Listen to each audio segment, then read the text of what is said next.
4 reasons to avoid spending your active income. When it comes to different types of income that we can make, we have active income and we have passive income. If our goal is to create as much passive income as we possibly can, then we must avoid spending our active income. The number one reason why I avoid spending my active income is because it keeps people in the rat race longer, just at a higher level. And here's what I mean by that. Let's say you're making $50,000 per year and you're investing none of that income, maybe 1%, 2%, very, very minimal, right? And you're spending 95, 96, 97% of your income every single month. Well, you're stuck in the rat race, right? You're living paycheck to paycheck, you're barely making rent, you barely have enough money to pay for groceries, for whatever other expenses you might have living. And let's say you now got promoted, now you're making $100,000 or $200,000, or maybe it's been a few years and you got up to $500,000. So now you think you've made it, right?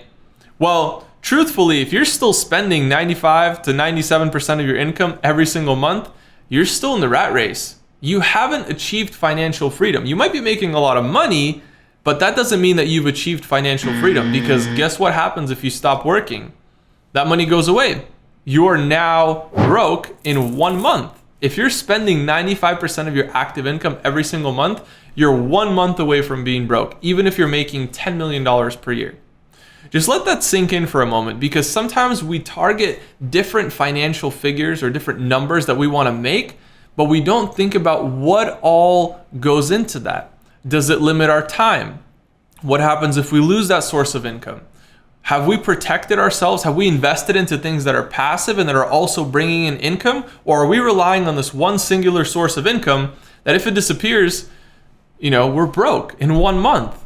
We never want that to be the situation, because if we're investing our active income into passive income streams, we're building up a portfolio that it might start out small, it might start out like a little stream and it's just streaming little bits, maybe a couple $100s a month, maybe a couple $1,000s a month, and over time it grows and it grows and it grows, and all of a sudden it's this huge stream of income, this big river that's coming in every single month, whether you work or not. And that's when you reach the point where you've reached financial freedom, because if you left your job tomorrow, you still have money to cover your expenses.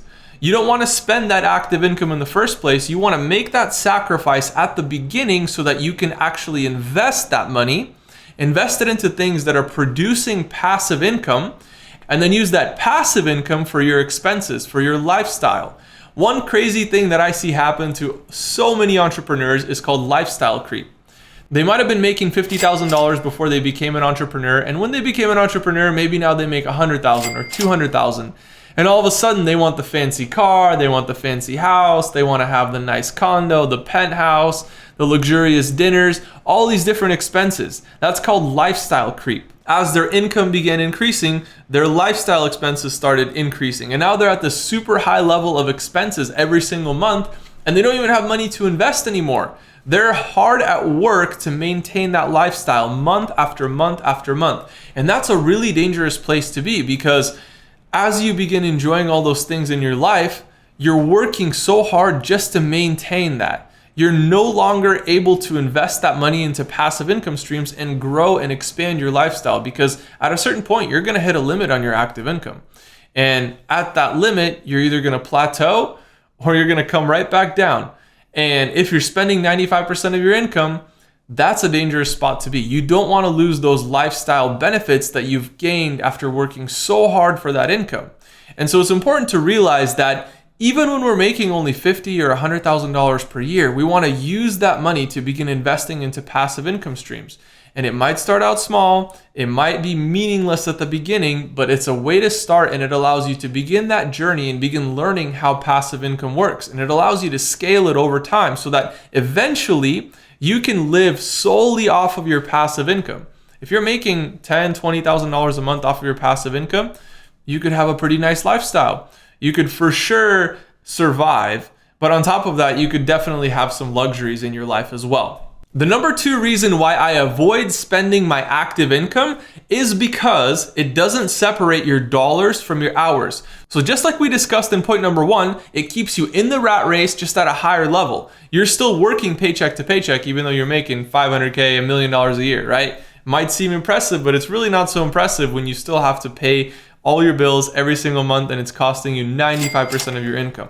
Right? So we never really achieve that separation between dollars and hours. And point number 2 is dollars and hours and how we can separate those two. It doesn't matter if you want to work 1 hour a week, 10 hours a week, 100 hours a week, your income should be the same. And it might not seem possible until you start building out some passive income streams that are truly passive and are truly paying you month after month after month. And you're able to take advantage of these opportunities and build up passive income that's paying you no matter whether you work or not. If you decide not to work that week, if you decide to go on vacation for a month or 2 or maybe 6, that passive income just keeps rolling in month after month after month. So you don't have to worry about working.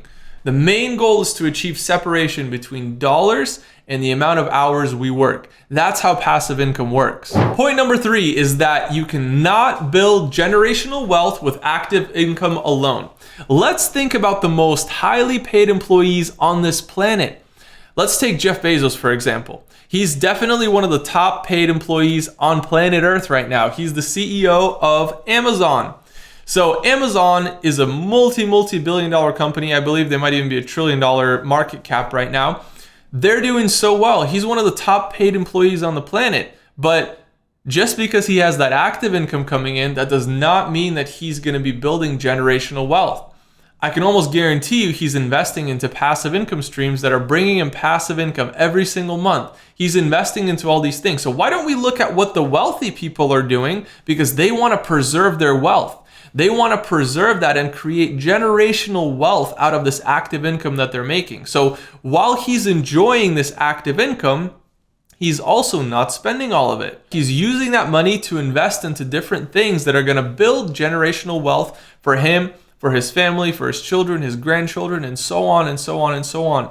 Nobody in his family ever has to be poor again because he's making the conscious choice to invest his active income into passive income streams. So if Jeff Bezos is doing it, why aren't you? My 4th reason why I don't spend my active income is that my children cannot inherit my career. It doesn't matter what achievements I have. It doesn't matter what degrees I have. No matter what I did with my career, my children can never inherit that. It's going to be a legacy that lives on with me, but not my children. I can't pass that on to them. It's not a tangible item that I can just hand off to them. However, if I'm leveraging all those things, all the degrees, all the career advancements, all the opportunities that I have, and I'm leveraging that to create as much active income as I possibly can, and then I'm taking that active income every single month and I'm investing the majority of it into passive income opportunities, now that's something that I can hand off. Because if I built a portfolio of 100 rental houses or 10 hotels or whatever it might be, that's something that I can easily pass on to my children and my grandchildren and my family, and it's going to be generational wealth that's being created. You have to think about the legacy that you're leaving for your family and for your children and the people that are going to be living after you. Those people are going to be so thankful that you made that sacrifice. And you didn't spend all of your active income on lifestyle creep. You didn't go out and buy expensive things just because you could, but you were smart about your finances and you invested that active income into passive income opportunities. And you built up a portfolio that's repeatable, a portfolio that's scalable, a portfolio that's inheritable by your children. And then when you pass those things on, they never have to struggle to figure out those systems for themselves. They never have to figure out how to create passive income because you've already created this massive portfolio that you're able to hand off to them. And while your career and your PhD and your MBA, they might not benefit them in any way, that portfolio of passive income that you've just passed on to them is going to sustain them for the rest of their life. It's going to pay for their college. It's going to pay for their lifestyle expenses. They're going to be so thankful that you took the steps that you needed to in order to create the system that produces year after year after year. This isn't a one-time thing. The main goal with passive income, remember, it's to separate dollars from hours. And we want to create a system that repeats itself over and over and over again. This isn't a one-year type of deal. Every single year, we want to make sure that that system is producing. And so we're setting it up in such a way where it does that. It scales, it repeats itself, it produces, and maybe a couple small tweaks here and there, and we're good to go. It's passive income, and it sustains our lifestyle and it's inheritable by our children and our grandchildren. Thank you guys so much for joining me today. Those are the 4 reasons why I actively avoid spending my active income and instead I just spend my passive income. I hope you enjoyed this. Make sure to like, comment, and subscribe, and I will see you all on the next video.